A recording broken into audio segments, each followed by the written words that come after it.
turn up AC/DC, come on, let's go. Eric 14 to Afghanistan, deployed to the Nadi Ali Green Zone, was on the front line when I was 18. On the front line at 18 years old? We've been out for hours. The temperature's got to like 53 degrees there. The kit's heavy. Yeah. It's hot. So you have to try and stay switched on at the same time. They use something called murder holes on the wall. So they drill a small hole, only that big, and they spy through it. And when they see a Union Jack or like camouflage, they know we're there, and without having to look, they'll pull the pin and just drop it over the wall. The point man of our patrol said someone's poked their head out. The Taliban bloke there, armed guards around him, he was going to follow him up. And what we get told is don't do that, because they poke their head out, expecting you to follow them up, and then lay a tripwire, you run in, boof. He went to follow him, and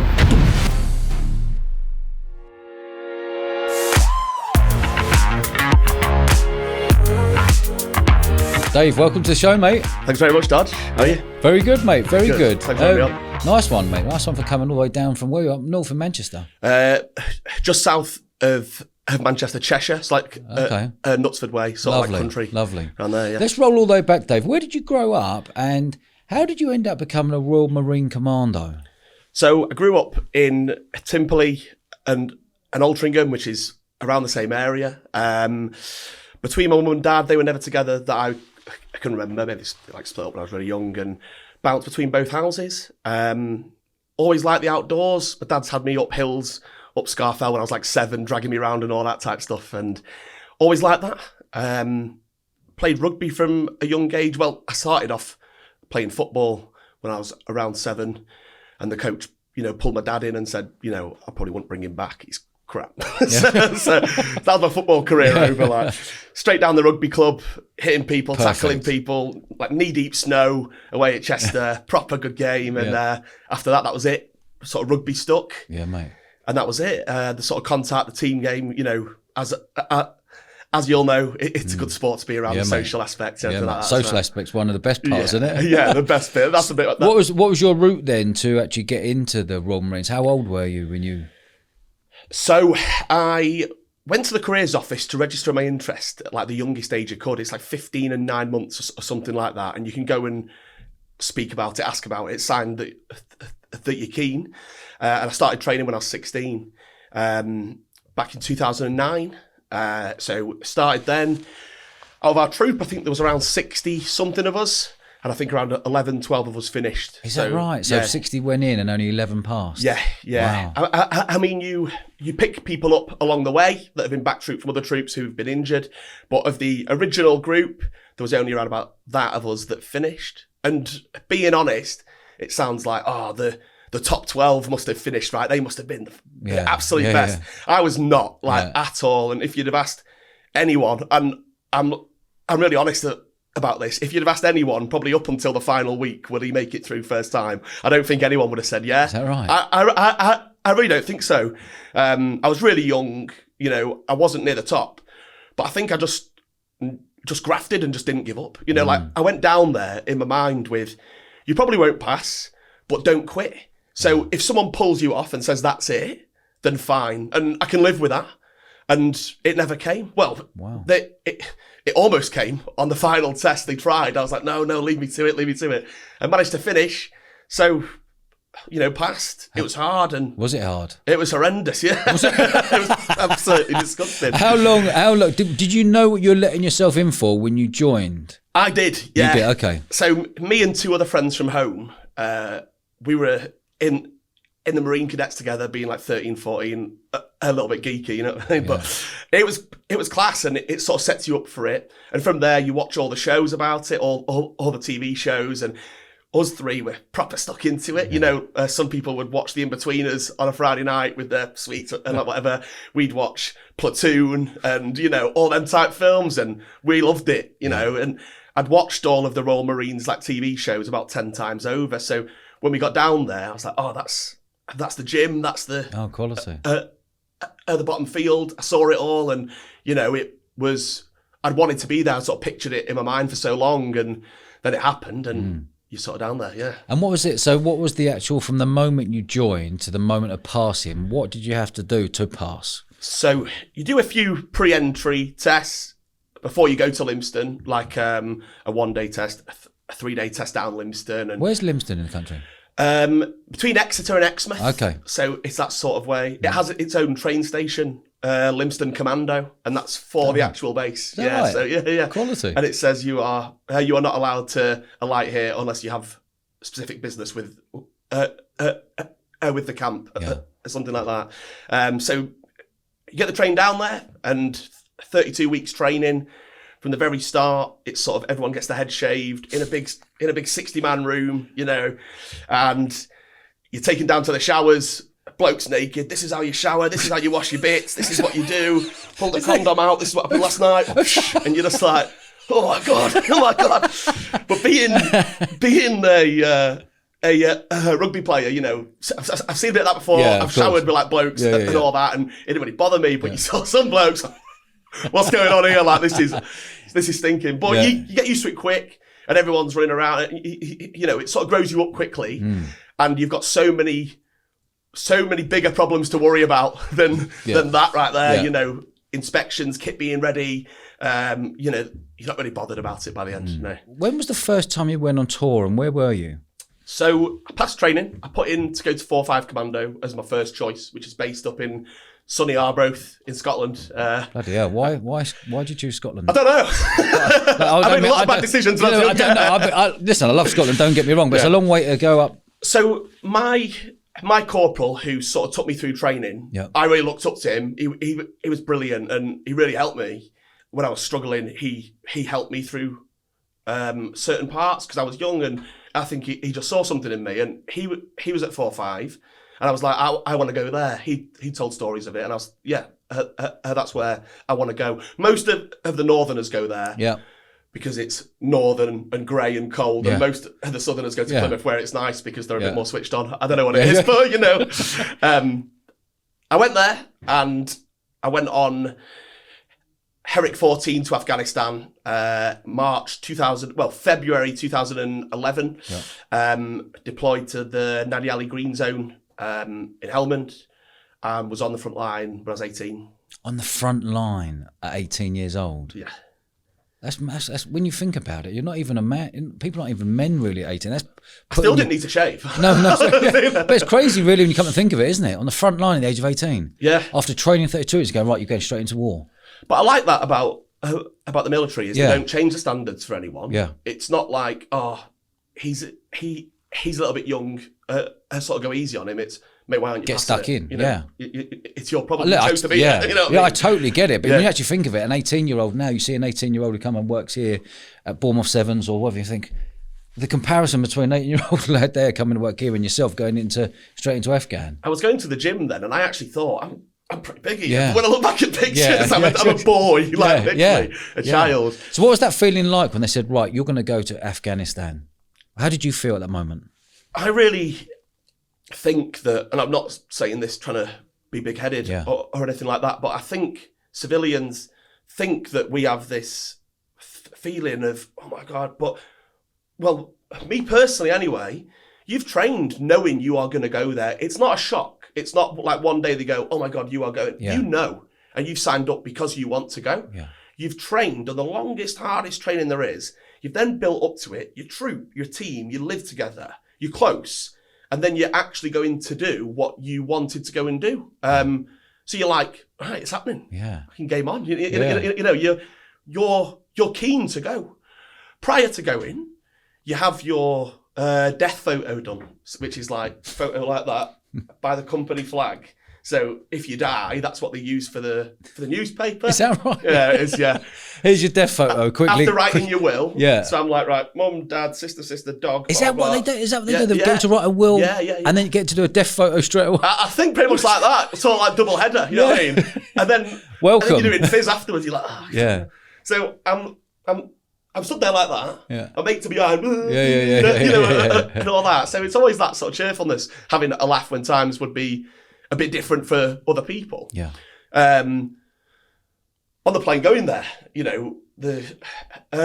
gets to a point where they have to turn the lights off because you are like flying over, and that could be the time where you're going to get shot down. Blah blah. And as the lights go off, you think, oh, this is going to be really, really spooky, And the lights go off, and everyone's woo, it's just the lads, isn't it? Yeah.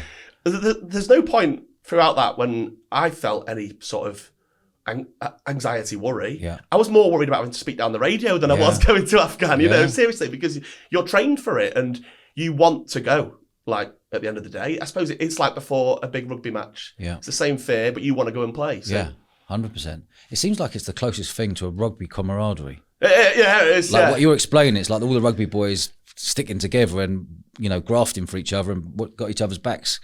Seems like the closest thing, doesn't it? It is, right? mate. All the piss take, everything else that goes with it, and A lot of weird drinking games. Yeah, exactly. Weird drinking games, yeah. But I think this is where, because I heard a lot of people leave and they were like, oh, I've really struggled since then. And I never got it. But I think I've always had my rugby club and I've been there since I was 8. Yeah. And my friends, all my friends that I've grown up with since I was 8 are all back at home. And I've always come home and had more friends there, you know, just like loads and loads of support network down at the rugby club. But some people don't have that. Yeah. And you think, wow, like, you know, their life is on camp. Yeah. So when they leave, they are separated from that. Yeah. Which is why I think having support back at home is great, because you've still got that sort of like-minded lad support network and people to put their arm around. Yeah, agree. Yeah. Totally agree. Fair play. So how long was that tour for? 6 months. 6 months. And when was the moment on that tour when things changed for you? The very first week. Well, you land at Camp Bastion and you do like a little 2-week acclimatization, like training, zeroing your weapons and all of that, and then you're flown out. Yeah. We did, and our patrol base was the size of a football pitch, all sandbags, sort of barbed wire, blah blah blah. Yeah. And you don't have anything. You don't have like, I don't know, just normal comforts. You know, the water's hot that you have to drink and everything like that. You don't shower. It's just back to basics. No phones, nothing. You're just back to square one. So it wasn't a culture shock back then because we weren't as glued to our phones. But now you'd be like, Manak, you know, how am I going to post selfies now? But we did a couple of little small patrols just around the area. And then within a week, we did our first company operation. So our troop went out doing small patrols, but our company, which is all of the troops, did one big like joint patrol. So they patrolled around here, we patrol. And that was us at like full sort of strength, vehicles, helicopters, blah, blah, blah. As a show of force, we're here now, this is what we've got, type sketch. And we'd been out for hours, 8 hours, something like that. And the temperature's got to like 53 degrees there, it's hot. Jesus. So you have to try and stay switched on at the same time, Okay. which is the hardest part, I think. The kit's heavy. Yeah. It's hot, but like lads can just get through that. Lads and girls, but I mean soldiers can just get through that, right? But it's the staying switched on. That's what's hard, because you have to be like constantly focused. You can't just head down and yomp. You have to be switched on. So we've been out for hours. We went firm next to this compound wall, this muddy wall. I took a knee, and the atmospherics did change. It went from being busy to a little bit quieter. You took a knee. What does that mean? Just get down to one knee, basically, to rest. You know, to rest and like scan arcs, and was sort of like knelt down waiting.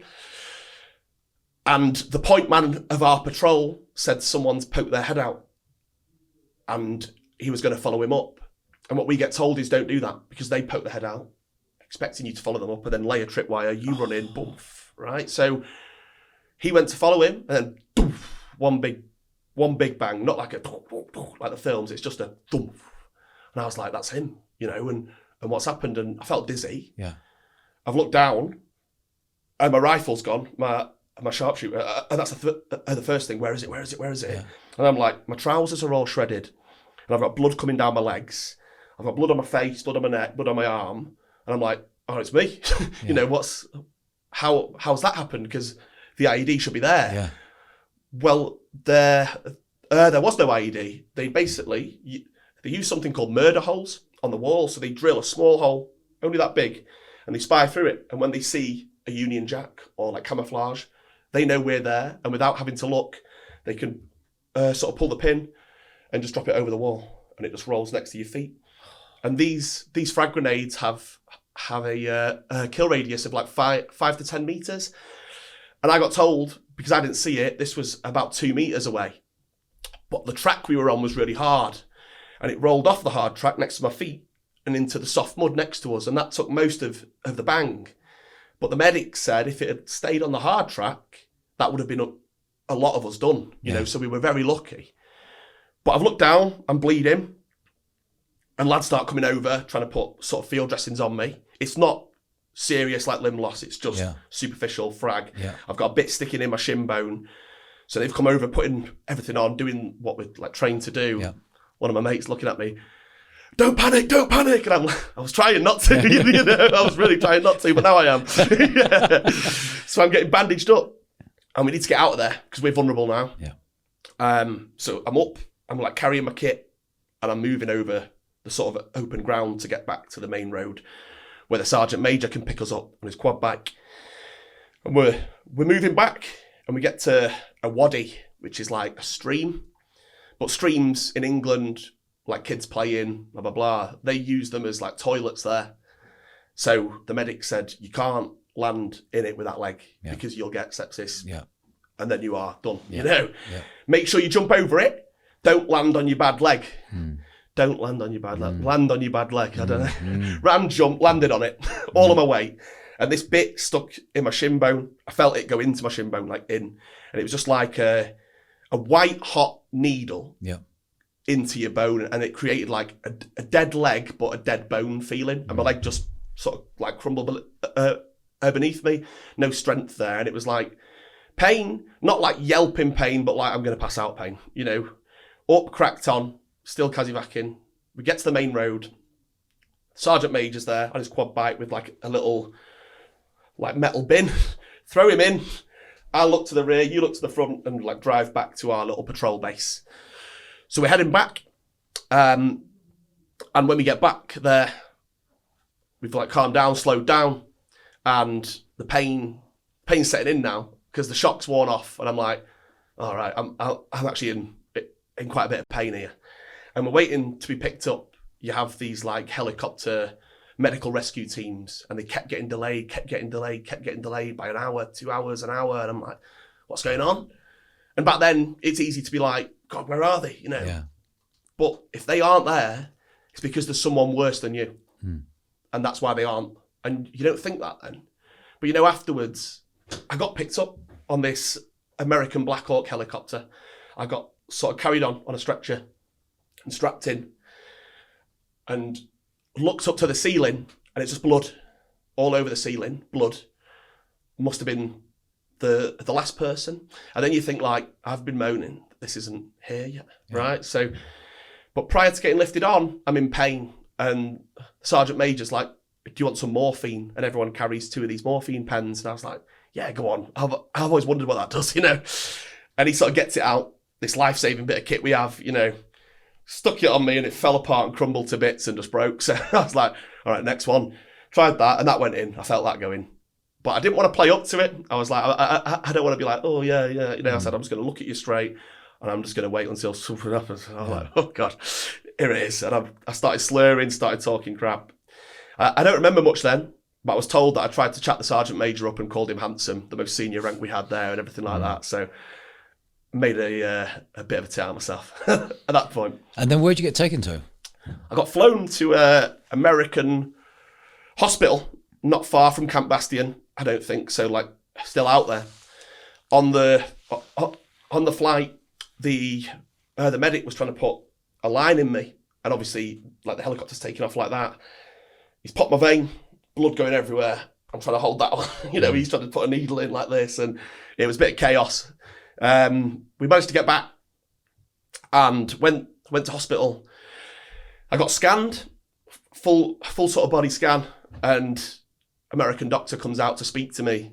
And Mr. Coleman, I got some good news and I got some bad news. I'm like, all right, sweet. And he's like, the good news is you're going to walk. Your legs are fine, you know, blah, blah, blah. But the bad news is there's a piece of frag in one of your testicles and we're going to cut it off. And I was like, excuse me. I was like, anywhere but my plums. I was like, mate, not today you're not. Like, not today. I'm 18. I'm not ready to be a Cyclops. Like, come on, don't do it. Don't do it. And I'm like, it feels okay. Yeah. He's like, look. And he showed it me. Yeah. And there was. And I was like, I don't feel it. He said, look, there's loads of things we can do. We can put a fake one in. We can do this and that. I'm like, nah, honestly, I'm not just being scaredy cat, but I don't think there's anything there. So he had what felt like every female nurse come in to check it. So I'm just mortified by this point, and I'm just starting to look less cool and less cool, if you know what I mean. Every set of cold hands that came in, and I'm like, come on, man. Cough. And they're all shaking their head, going like, that doesn't look like there's much there, but there actually isn't much frag. So he went, were you scanned wearing your blast pants? And you have these like protective nappies and these undershorts? And I said, yeah. And he was like, oh, God. Right, take them off, scan you again. Nothing there. And I'd never worn these pants until this day because they're really thick, really hot, and it's so hot there, you get really sweaty. Yeah. I'd never worn them. And one of the lads on that morning, as true as I sit here now, said, mate, you're taking the piss not wearing them, You should be wearing them. And I was like, all right, I'll wear them this one time. And it saved my ball. Them pants saved it. Wow. So my ball was okay, but I needed some more operations around my body. So I got taken to theatre. I think I had 3 ops, and then they kept opening up again and like getting dirty. So I had like 5 total. I was in Bastion Hospital for a month. I was doing rehab and everything like that. But the hospital was a strange place in itself. The doctors and everyone there are just incredible, amazing. These are all British doctors. Yeah. Wow. And you hear that like a category 1 casualties coming in, so seriously bad. And you watch them all turn up AC/DC, come on, let's go. Yeah. And they're all getting something like, I could not do your job. Yeah. Absolutely no way. And you just think, what amazing. Special people. And these people don't get recognition. They should. They need recognition. They should. I would like to get someone out there. If you're listening out there and you have been a doctor at war in Afghan or Iraq, I would love to invite you on the show. Yeah. Because none of them get recognition. The stuff that they do for the soldiers, our soldiers, is off the charts. And they just went to town as if it was like sort of us going out to a match. They were just like zoned in like it was nothing. But I got put in this room, and there was a sort of Taliban bloke there because he had armed guards around him, and over the sort of tannoy they would call op minimise, which means someone's been seriously injured. All phones, as in like the sort of welfare phones and the internet, are being turned off until the military have spoke to the parents first. Okay. So no one else can put it on Facebook and blah blah blah. And these blokes know what it means.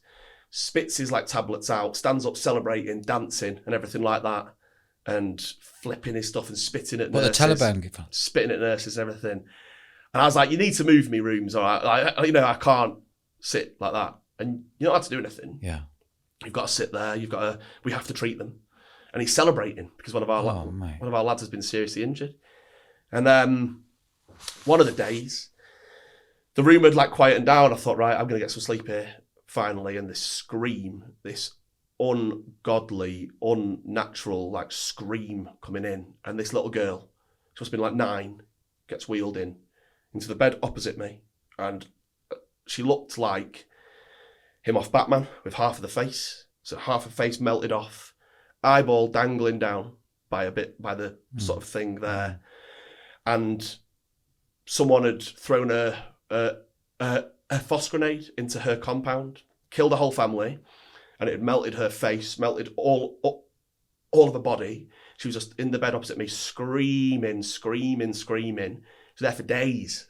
It was horrendous. And I said, like, I've got a lot of sympathy for her, and I did. You need to move me. I can't listen to that, all night and all day. And I said, I need to move. Like, it's horrible, and that's a little girl, And so I was moved rooms then. I trained back for the full month. I managed to get back out there, back to my team and sort of back out. But I didn't want to tell my family, but they make you tell your family when you get injured. But I thought if I ring them, they're going to be like, oh, great, that must mean that you're coming home. And I was like, well, no, I've chose to stay. They offer you to go home, but you've only just sort of been there. Yeah, right, you're with your mates. Yeah, of course. And you want to get back out. Yeah. So I had to tell my mum. She was upset. My dad was like, "Good, that's my boy," you know, as they are. Yeah. I've taken you got Stammer. I have, yeah. That's why you'll probably notice. No, yeah, just pick up now. Fair play to you, mate. So how's that been having a stammer from a kid? What age did you realise you had a stammer? So believe it or not, I was really good at reading. I was like really good. I was like 7 or something like that. I was reading books in the year ahead or like whatever. And I got asked to read something out in an assembly in school. I mean, like Peter Rabbit, whatever it was, right? And I've stood up and I've gone, and just everyone's laughing. I'm like, oh, God, what's happening? Yeah. And then after that, it just went horrendous. It got worse and worse and worse of the fear of speaking. Yeah. Like, I like to talk quite a bit, but imagine being scared to talk. So imagine if you were scared of spiders, right? How often do you see a spider? Once a week. Right. How often do you talk? A day. It's all the time, always. I've always been scared to say something. Oh, you've always been scared to say something. 100%. Is that right? But that's my point a minute ago, and that's why I just said to you, fair play to you for coming on here with a stammer. Yes. I didn't even know that. So my nickname throughout the Marines was Mumbles. Yeah. Some of my best mates didn't actually know my name. It was just always been Mumbles. But yeah, when I was younger, it was really bad. How bad? Like, how old are you today? 31. 31. So if you were 7, 8, 9, 10, 11, up to the age of 16 at school, how bad was it? Give an example. Like, would you... In the register at school. Yeah. So they're reading everyone's second name. Yeah. Mine begins with a C. So they've started A, and I'm sat like that, sweating, chest tight, because I know 30 kids are going to be looking at me trying to say yes, miss, and I'm for ages trying to say it. Eventually just like hand up and they're like, oh, yeah, sweet. Wow. But it creates an anxiety, it creates a fear of talking and a fear of doing something wrong because you think everyone's going to laugh at you, you know, which as kids, everyone does. Yeah. When I I was in primary school still and this kid was picking on me for it. You know, when everyone's playing football. How old was primary school? I was 10, 10, okay. And he was in secondary school, so he was 11. If he's listening now, you know, happy days. Yeah. I hope your nose is still broken, but he was taking the piss out of me, and I told my dad, and my dad is like ex-army boxer, and he was like, right, I'm going to buy you a punch bag, we're going to get this sorted, like type of thing. So we're at home punching, and he's like, if he ever takes the mick out of you, just whack him once on the nose. So we're down the field playing football. He slid me and was like, so sorry, and I was like, what, he was taking the piss? He was taking the piss from me. You were bang, good night. I was like, what you say? He came in, I punched him. He started crying, his nose was bleeding. I was like, shit, what do I do? So I just ran home. I was like, Dad, I did it. He was like, yes, good lad. Good lad. Yeah, get stuck in. How debilitating is it growing up knowing you've got a stamina? Yeah. Sorry, stammer. I don't have much stamina. No, is it like, what are the effects of having a stammer? It's anxiety. It just creates it. I didn't know that's what it was back then. Yeah. But you know, in school, when they're like, right, I'm going to pick someone to read something out, and oh God, don't pick me, don't pick me, don't pick me, don't pick me, please don't pick me. You know, everyone's going to stand up and they're going to present, and you're like, no. Okay. And like the dread of it. Because it gets quite facial, you know, you start sticking your tongue out, spitting everywhere, and everyone's like, what the fuck is that? You know, it's minging. You know? I'd have said the same, you know. But I think when I started training, it was bad. It was really bad. And when you started training? For the Marines. Yeah. Yeah. Okay. And when I'm nervous, it's worse. Okay. So how are you feeling today before you got here? All right. Well, no shit myself, to be honest. Right, okay. Fine. Yeah. Right, but I like this now. I like talking. Yeah. I'm over it. Yeah, you feel comfortable. I feel comfortable when you feel comfortable. Yeah. Yeah, mate, but it's more just my body's reaction to knowing I'm going to be talking. It just cleanses, you know. So, for example, you came down here with the missus Friday, Saturday, Sunday. Yeah. What was your feeling like Friday, Saturday, Sunday, knowing you're coming here Monday morning? The weather's shit in Poole. Yeah. Fine until about an hour ago. Okay, and what feeling? What feeling happens? It's tight chest. Yeah. Really tight chest. Really sweaty hands. Overplaying the worst outcome of everything over and over and over. And when you actually sit and break it down, this is what anxiety does, because I've been diagnosed with it, right? I've done therapy on it. I've done tablets, all of that. Nothing works. You got to break it down. You have to say, like, what is the worst outcome? Yeah. You stutter a bit. You laugh about it. Someone takes the piss out of you. Sticks and stones. I'm fucking 31. I don't care. Right. You know what I mean? Yeah. But every time that I speak now and I put myself out, because I do speaking now because it absolutely terrifies me. I like to do it because every time that I finish, I go, fucking happy days. You know, that's good for you. Like, that's that done. And I've not found that feeling doing anything else that I do yet, you know, because that for me is the most overcoming this fear that I've had my whole life. It's the only thing that I've been absolutely petrified of is just talking. So the more that I do it, the better it gets. Yeah. When I started coaching people, I was messaging them, but I was asking them to voice note me. And I was like, no, I need to voice note them back. And I was like, but then I'm going to look weak when I'm stuttering. And I said, no, if they're going to do it, I'm going to do it back. So I was voice noting them. And I spoke about it like getting the reps in, as in like going down the gym to work on your legs. You would do squats. To work on my speech, I was doing voice notes every day 100 times. Brilliant. And that for me was like constant. Whereas I would, if anyone rang me, I would decline it and say the signal's bad. I've done that for years. Is that right? I just text. I've got the fastest fingers in. You know what I mean? But I would always do it, and I would just avoid phone calls, avoid anything, avoid using radios because I just didn't want to do it. I just point blank didn't want to do it. If I got pinged to give a lecture, I would find a way out of it. No matter what, I would be having to do something else then. No one would have known that I was trying to get out of it, but I would find a way every time because I just didn't want to do it, you know. But now I seek to go and do it because it gives me comfort. It and confidence. Massively, mate. Yeah. And more so that little nervous, little chubby kid. Yeah. I'm still a bit chubby now, but you know. You look pretty ripped to me. Pretty stacked to me, winter's coming up, so summer's coming up, you know. But wouldn't have believed you could go and do that. So I think I owe it to that little kid to go and sort of do it. And like, do you remember his name? Yeah, Mumbles. What was his name? Me. No, what was his name? Was his name Mumbles? No, I'm the little kid. Yeah, who was the kid you clumped at? Oh, right. No, I don't remember his name. I'm not going to give airtime. Do you know what I mean? But I mean, I owe it to myself from like back then, that kid who was scared to talk to go and do these things now. Good for you, man. Why not? And so anyone listening out there who has a stammer, what's your advice to them? Don't be a recluse. That's every person that I generally meet. Yeah. That has one is shy and in there hiding away. Yeah, and they avoid it as I did. And if I'd have kept on doing that, I would be the exact same as they are now. Just face it head on and laugh about it. Cheerfulness in the face of adversity. It's one of the 4 pillars of the Commando spirit. And if you can laugh about it, no one can hurt you. Agreed. Because so what? Agreed.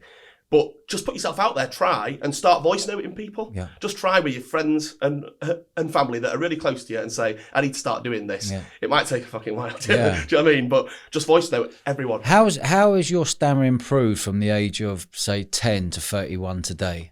Like, is there a period when you've got, is it stammer lessons or someone helping you to trigger certain things, to calm down, to slow down and then speak? How's that?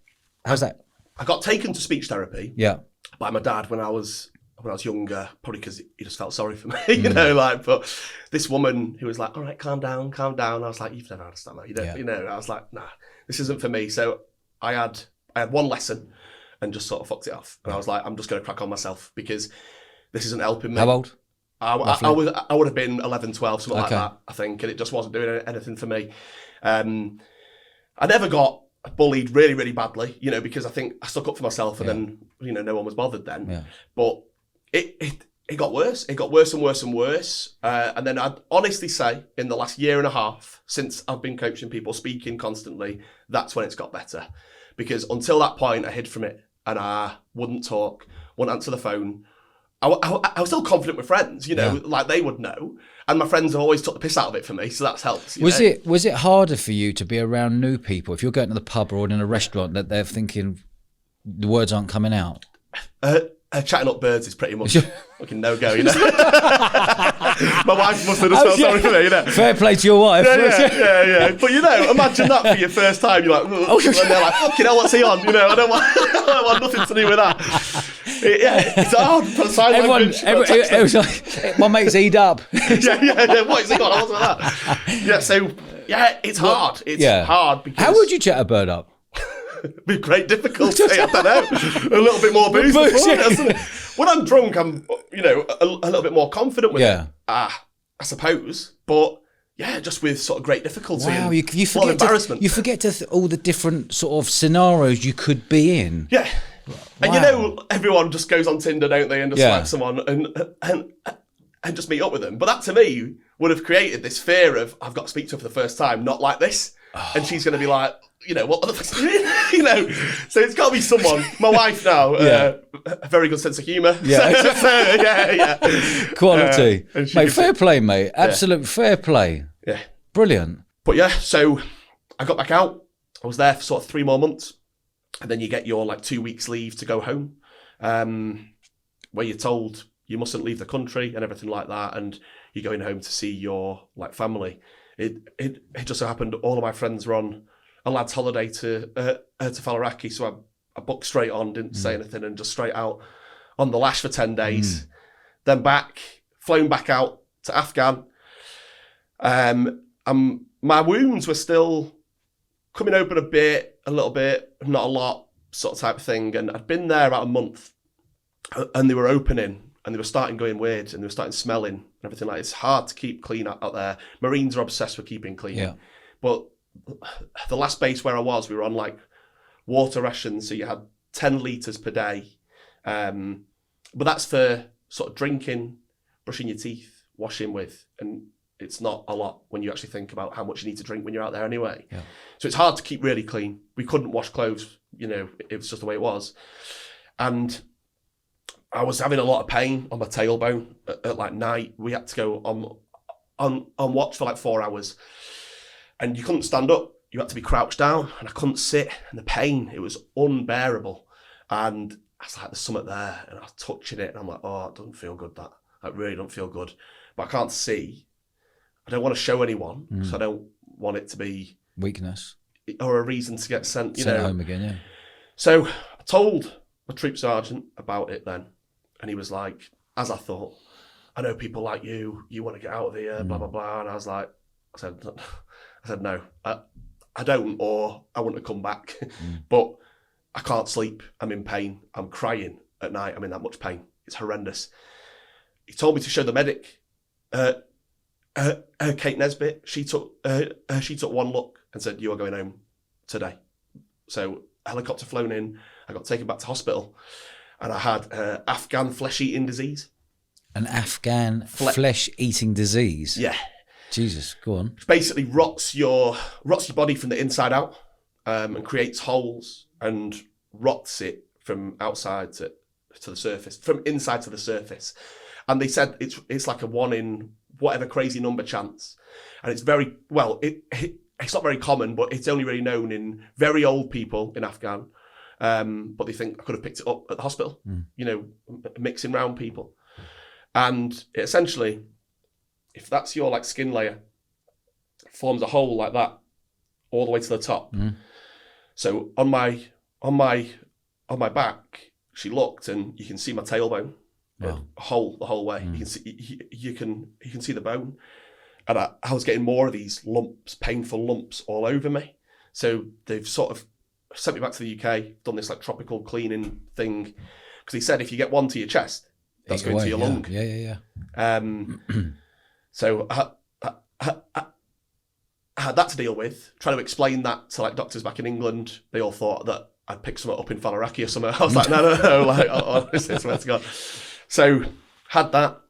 I was downgraded for a bit because I couldn't do anything. And then I got back to the UK, and it's no one's fault, this procedure, because on the way home from your tour, everyone goes to Cyprus and does decompression. Yeah. The mental decompression, it's basically everyone gets spoken to, a mental health person, and you have a week to sort of drink and decompress with your mates. But if you've been injured, you get flown past it, you go straight home. Because if you've been injured, you can't go to fucking Ayia Napa for a week, you are going home. Yeah. So I missed that.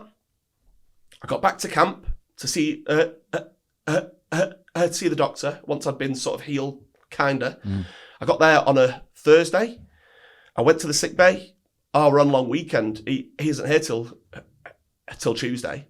I was like, I'm not waiting till Tuesday. I'll just go home and see someone. So I went home and just stayed off. I was going to a doctor back at home, and every day they were like repacking these holes on like gas and air. Horrendous, because it awful, has to heal Yeah. from that way. Yeah, You can't yeah. stitch it Yeah. because it's like an air pocket. So I was having that done, but then I've gone from being out there, being on it type thing, to being back at home drinking and going out, and I still hadn't tuned down or anything. All my friends said it, and I was just angry, just wanted to go out and have a scrap, essentially. Drinking, partying, doing whatever to to fuel it, I think. Yeah. It was like, I said like, because you've been sent home early, and our tour was, I won't even say it, we didn't have a very punchy tour like other people have had. Our tour then, the idea was to go and win hearts and minds. We weren't there to go scrapping daily. Yeah. But I joined at the earliest stage that I could, there's no, you go out to do what you're set to do, but you feel frustrated that you haven't got to do how you imagined it. Yeah. And it's like I said, it's almost like a boxer that's trained on a camp for like 24 weeks, and doesn't get to fight and then gets blindsided walking to the ring. And it's frustrating, and you're full of anger, you're all sort of like that and tense. And I was going out and just drinking and just getting in fights. I was going out looking to fight people, basically, which isn't the right thing to do. And I was getting myself in a bit of trouble and stuff like that. What sort of trouble were you getting in with the police? Police. Yeah. Running away from the police, getting arrested, trying to get myself out of a police van, smashing my head on the police door, on the van. I hurt someone bad on a night out. He spilt something on me or something, and I got thrown out to fight him and picked him up and turned him on his head and was hitting him. And I was like, that's bad. But I was losing my mind. I was completely blind to anything apart from, like, it just clicked and that was it. And my anger took over and I didn't know what I was doing. I was in autopilot complete. And I was like, I've completely lost all control here. I've got no say in what I'm doing at all. And going out drinking's making it worse. But I was 19 by this point, not in a position that I was willing to talk about it, come to terms with it, or stop drinking. So I was just going out doing it constantly.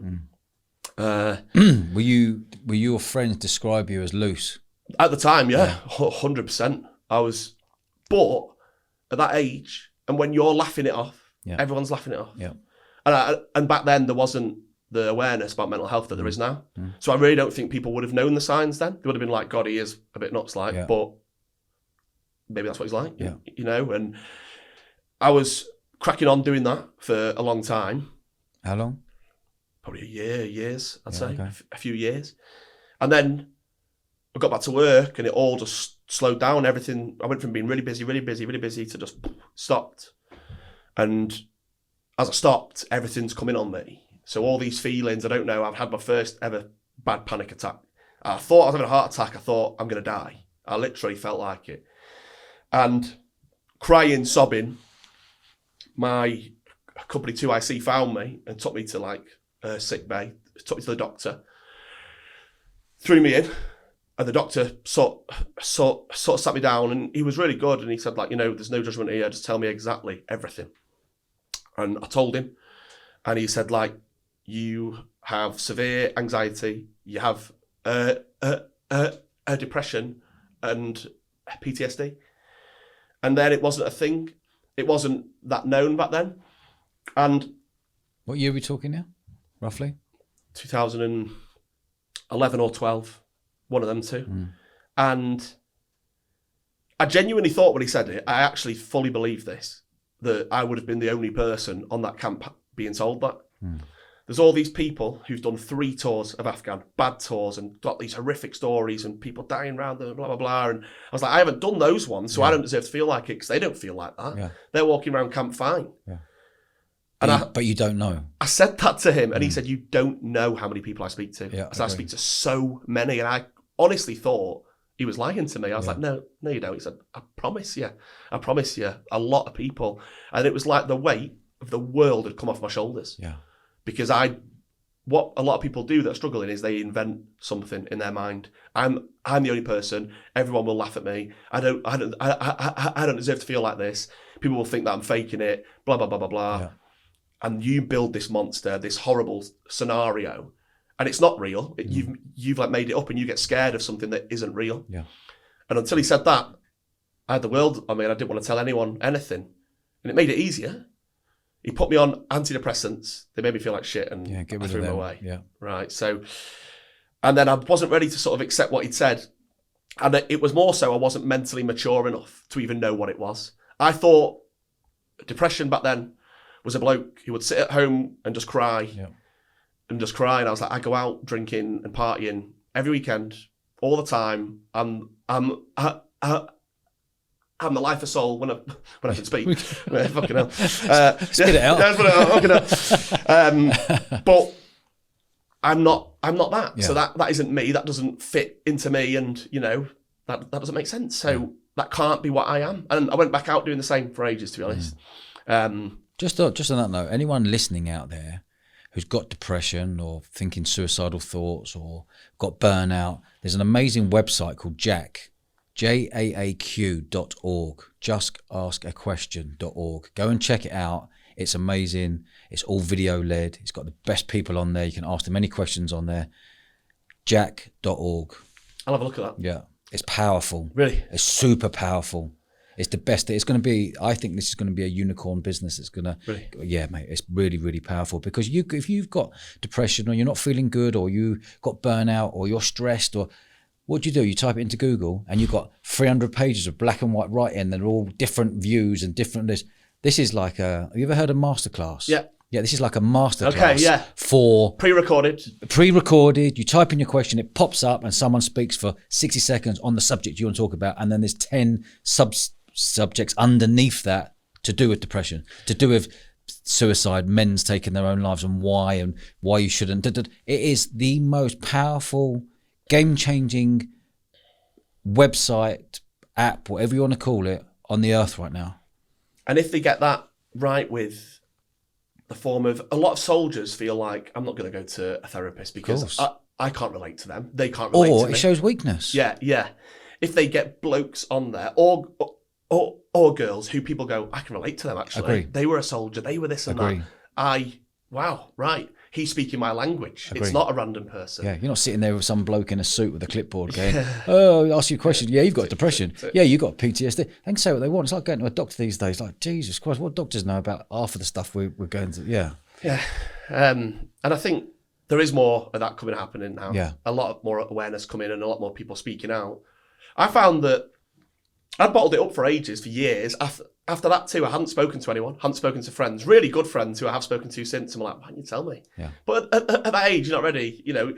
You're ready when you're ready. And then I was telling people, random people, to be honest, in terms of my friend list, right down there, because maybe I felt no judgment or I don't know why, But I would tell them and they'd be like, mate, I felt like that. Yeah. Every single person said it. And I was like, God, why have I held this in?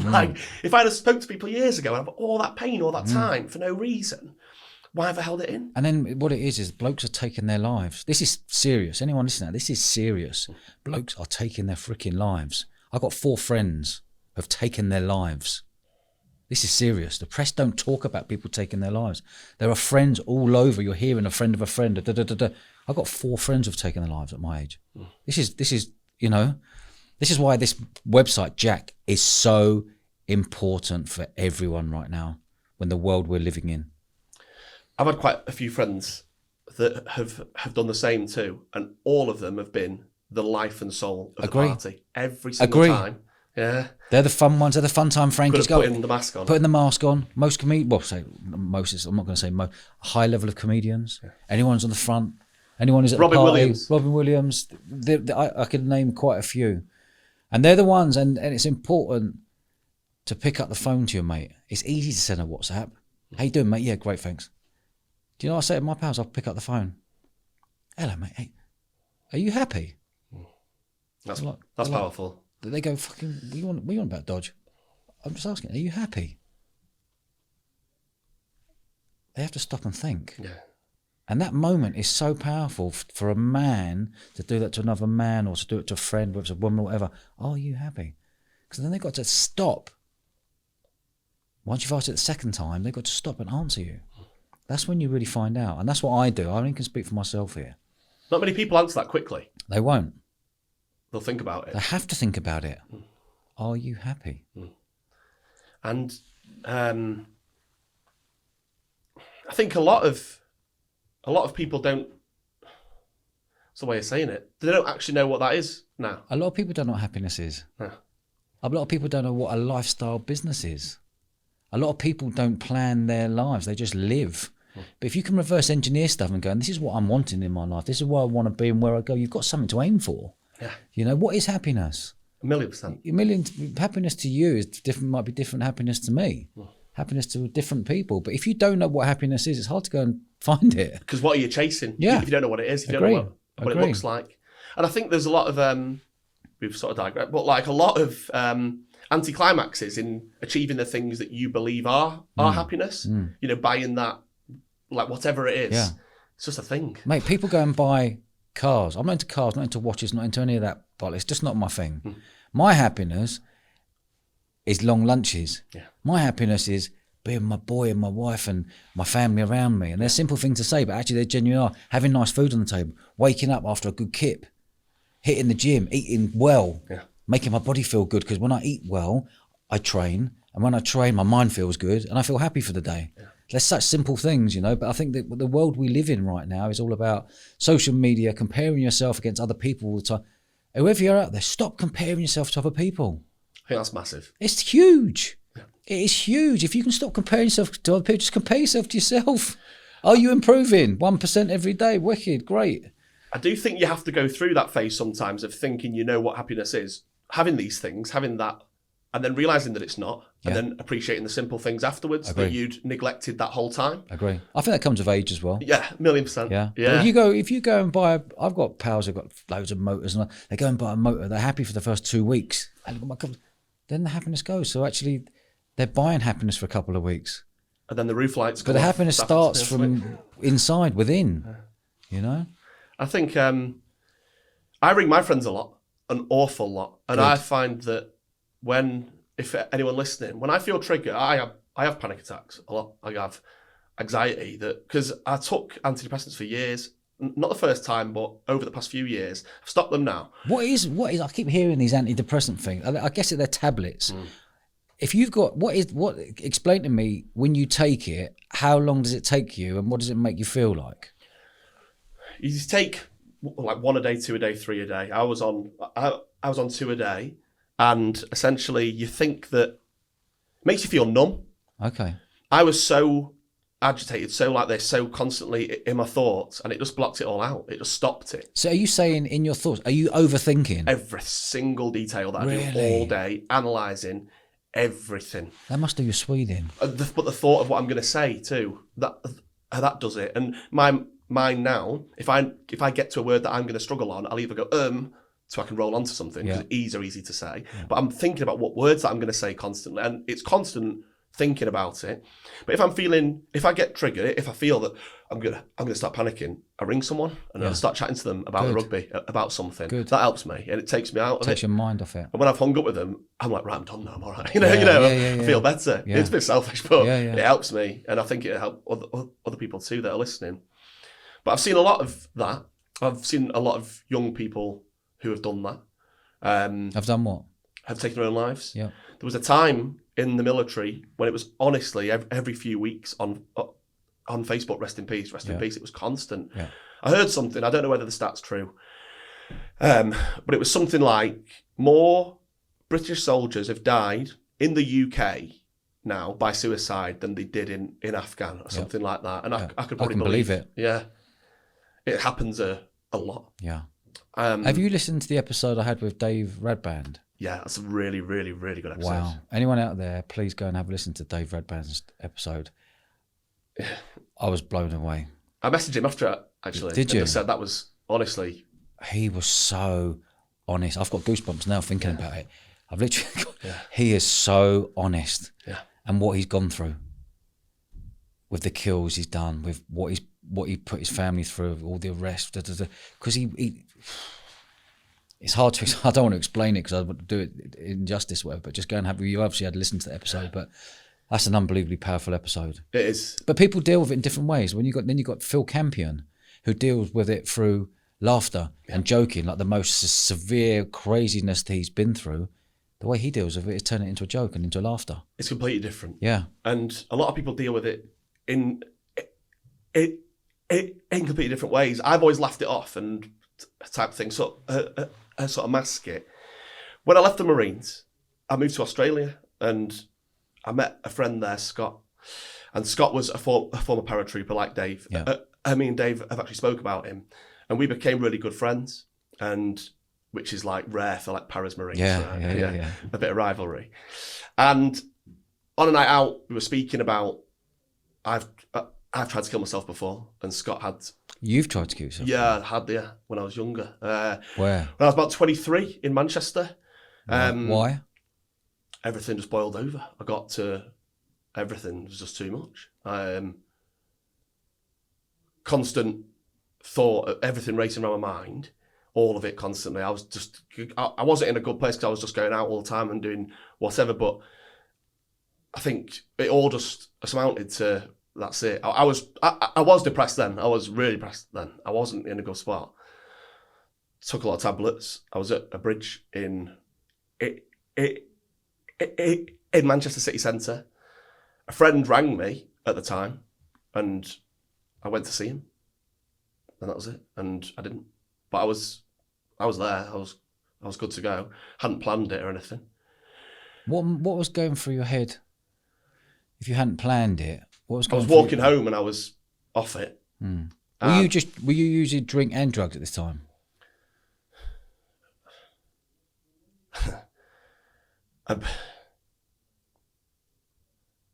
A bit. And did you think the combination of both didn't help the mind? No. Yeah. A million times no. Yeah. It makes it a million times worse. Yeah. Every single time. Yeah. And a lot of suicide that I hear nowadays, I do think is related to that. And I was on the way home and got the balls to do it, basically, because I was not in the right mind. A friend rang me and was like, where are you? Because I was supposed to be going back to his, and it changed my mind. And I went to see him. We spoke about it since. And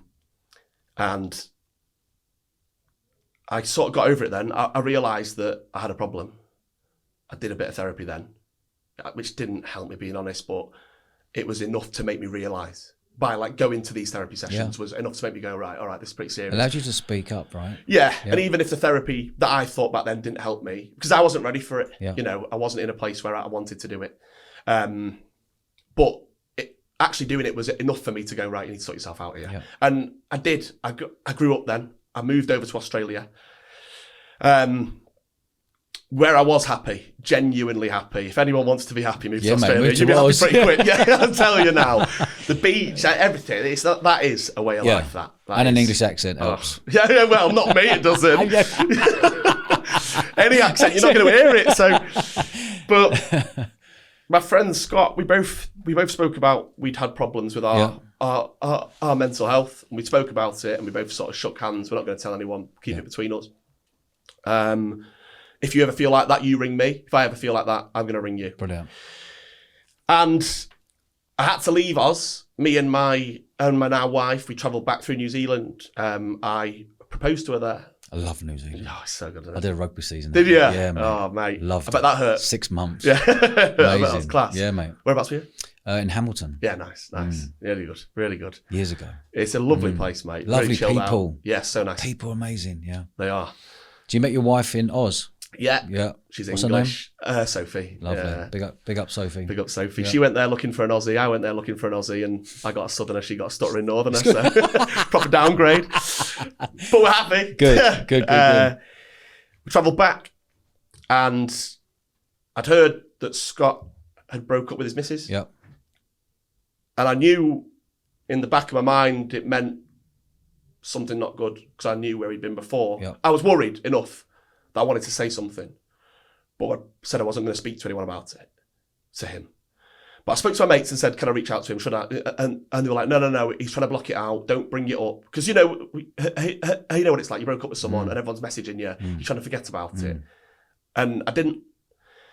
And then a few weeks later, I woke up and I had like 17 missed calls or something from Oz.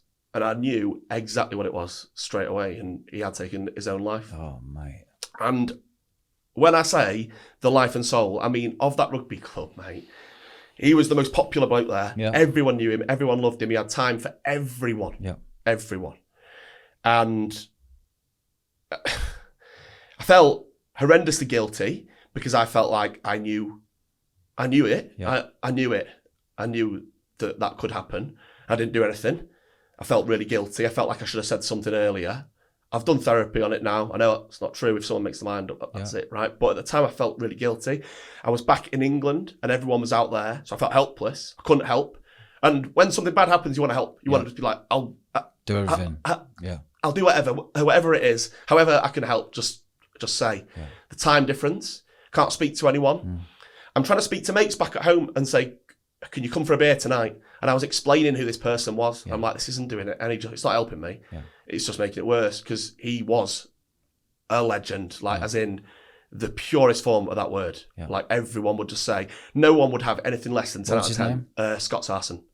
No one would have anything less than that to say about him. Yeah. Like he was that sort of bloke. And trying to explain that to people who don't know him. Yeah.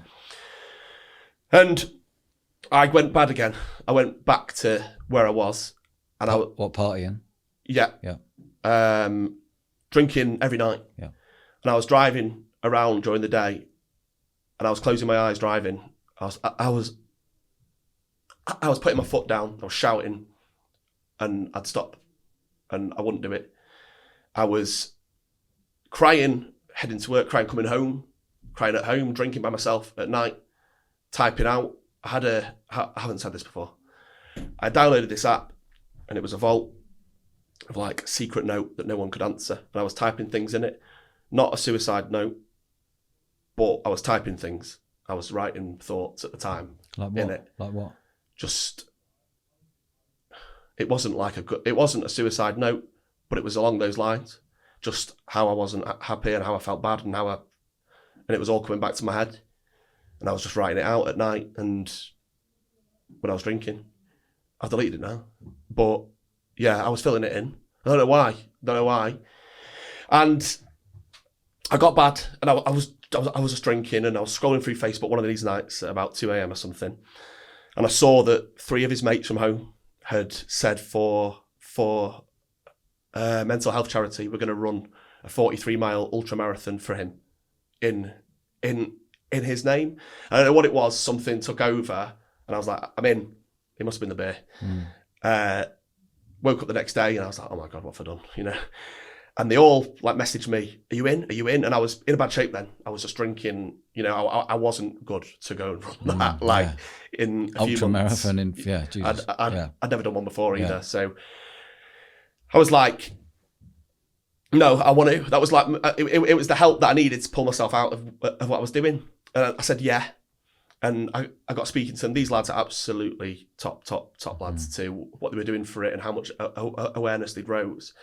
And I got training. I went out for a run. I ran about 7 miles. I was chucking up, couldn't walk. I had to walk home. I was in pain and all that. I was like, this is bad news, this. You know, I've not got long here.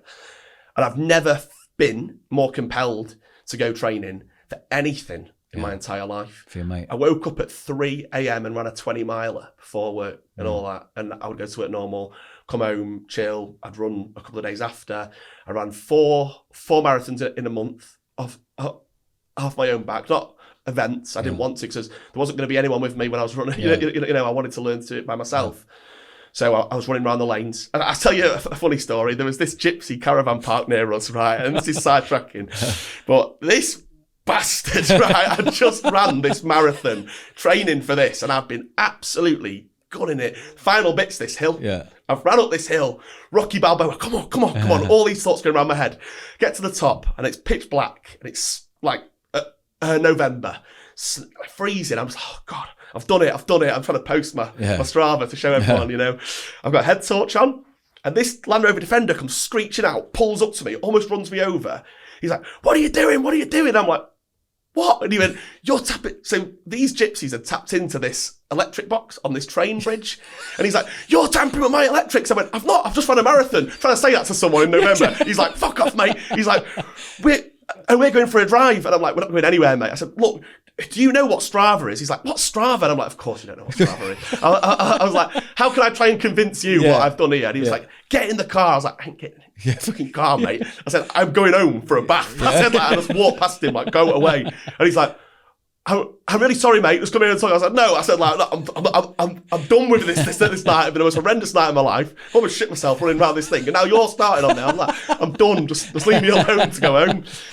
So people like trained for this, right? And the idea is the final rugby game before Christmas for his old club was going to be the Scott Sarson Shield between his first club as a kid and the last club, Old Cooperians, which is like around West Ham type of way. We were going to run from Merville. West Ham? That sort of way, yeah. London. What, in East London? Yeah. Okay. Yeah, I don't know London, so I probably said something wrong there. Yeah. No. I was around that sort of way. Yeah. And we were going to run the match ball from Merville Barracks, where he did his para training, to the match, throw it them, and they'd kick off. Yeah. So I've like trained for it, and a couple of days prior, I've done an ice bath, a spa thing, like cryo chamber. I am zen. I'm ready to go now, right? I am good to go. And I've come out the spa, about 20 phone calls, and I'm like, what now? Like, it's off. I said, what? They said, the final game before Christmas, everywhere's been cancelled. Because I didn't want everyone to spread COVID and ruin Christmas because of rugby, which I do get, to be fair. Yeah. It is a fair shout. Yeah. Like, and I was like, no. I said, like, I am running this run. I can't train anymore. I'm done. So me and the missus, the next day we're going to drive a 43-mile route from my home around the lanes to my local pub. And I'm going to, as we drive, write this down, turn left, turn right, try and remember this route, finish at the pub, and I'll run it the next day. So we've done it, kind of turned the wrong way a few times and blah, blah, blah. So I've got all these mad notes. And the next morning, set off pitch black. And my missus had got my mates to meet me at certain points and to run with me and all of this. So I wanted to get it cracked because I just couldn't be arsed training anymore. I wanted Christmas off, right? So ran that, 8 hours 12. I think in total we raised over 20 grand for Rock to Recovery, which was great. All of those lads had 20. Did you run? You run for how many hours? 8 hours 12, something like that. 8 hours non-stop. I stopped for a shit once. yeah, but I had to stop. Like, you know.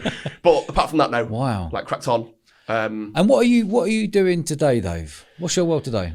So after that, I had this like motivation and this realization of you can actually do a lot if you put your mind to it and stay out the bars for 2 minutes.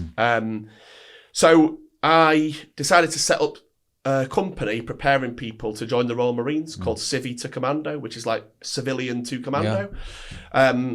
Created training programs to prepare people, run military weekend camps, do corporate speaking, which is quite ironic, you might think, but it's something else pushing me out of my comfort zone.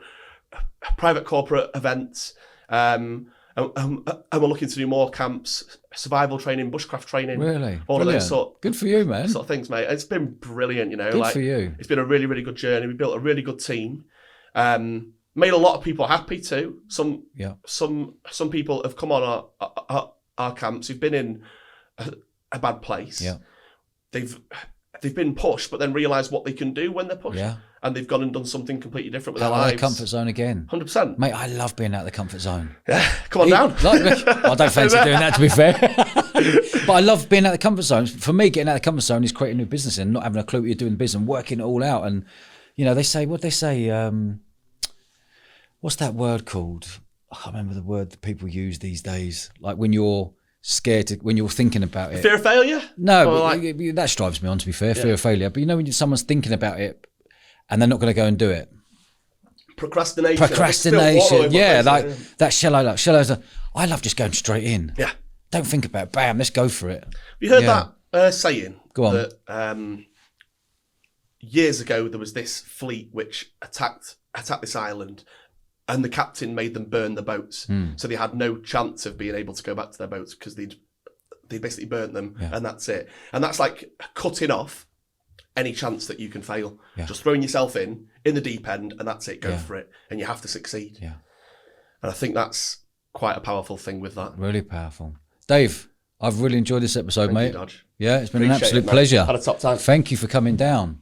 Thank you for your pure honesty, mate. I've just passed it on to me, didn't you? It's contagious. It's contagious. Yeah, it is, mate. It spreads. Thank you for your honesty, because stammer must be a really difficult thing, which we spoke about. For you to come on a podcast and speak up like this and just be you, massive respect. And you're saying it was only a year ago that you had the fear of doing anything like this. Yeah, 100%. And now you're coming onto a podcast and speaking up. Love it, mate. Thank you, mate. Really Where can people find you, Dave? On our website, Civvy to Commando #2, Yep. Instagram, Facebook, all the normal stuff like that. Quality. Flick us a message, and I'll try and voice note you back. You're a gentleman, mate. Cheers, Dad. Good man, All the Dave. best, pal. Cheers, pal. Thank you. Really enjoyed that. Yeah, it was good. Really enjoyed thanks, that. pal. Hi, guys. I hope you enjoyed that as much as I did. Can you do us a favour and subscribe to the channel? It's totally free and it massively helps our show. Cheers, guys.